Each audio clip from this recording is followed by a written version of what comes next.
Halo, perkenalkan nama saya Indira Mary Septiaratu, nomor induk mahasiswa 0549511074, Prodi S1 Manajemen, Fakultas Ekonomi dan Bisnis, Universitas Terbuka Malang.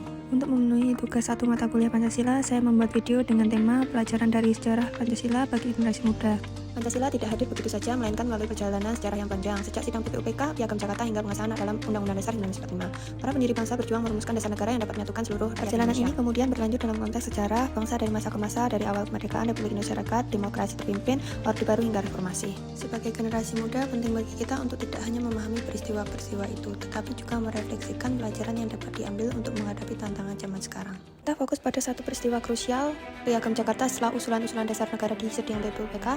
Panitia 9 merumuskan naskah yang kemudian dikenal sebagai Piagam Jakarta pada 22 Juni 1945. Dalam naskah bersejarah ini terkandung rumusan 5 sila Pancasila yang hampir final.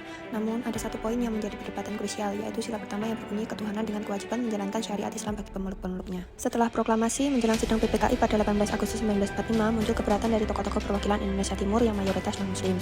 Mereka merasa rumusan sila pertama di Piagam Jakarta berpotensi memecah belah bangsa yang baru merdeka.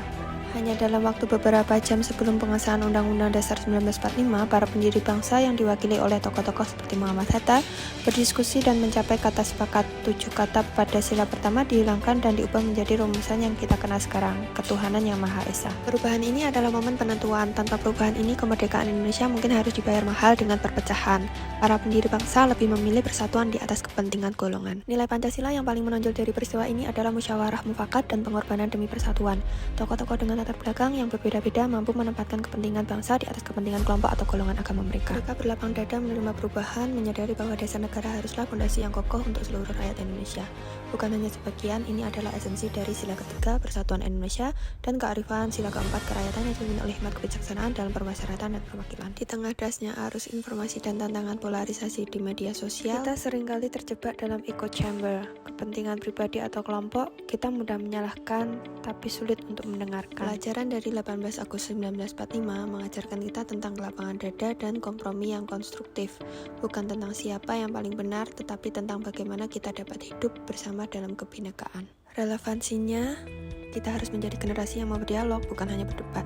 Kita harus mampu menerima perbedaan pandangan, bahkan ketika itu tidak sesuai dengan idealisme kita, demi menjaga keutuhan Indonesia kecil kita, mulai dari pertemanan, organisasi, hingga lingkungan masyarakat.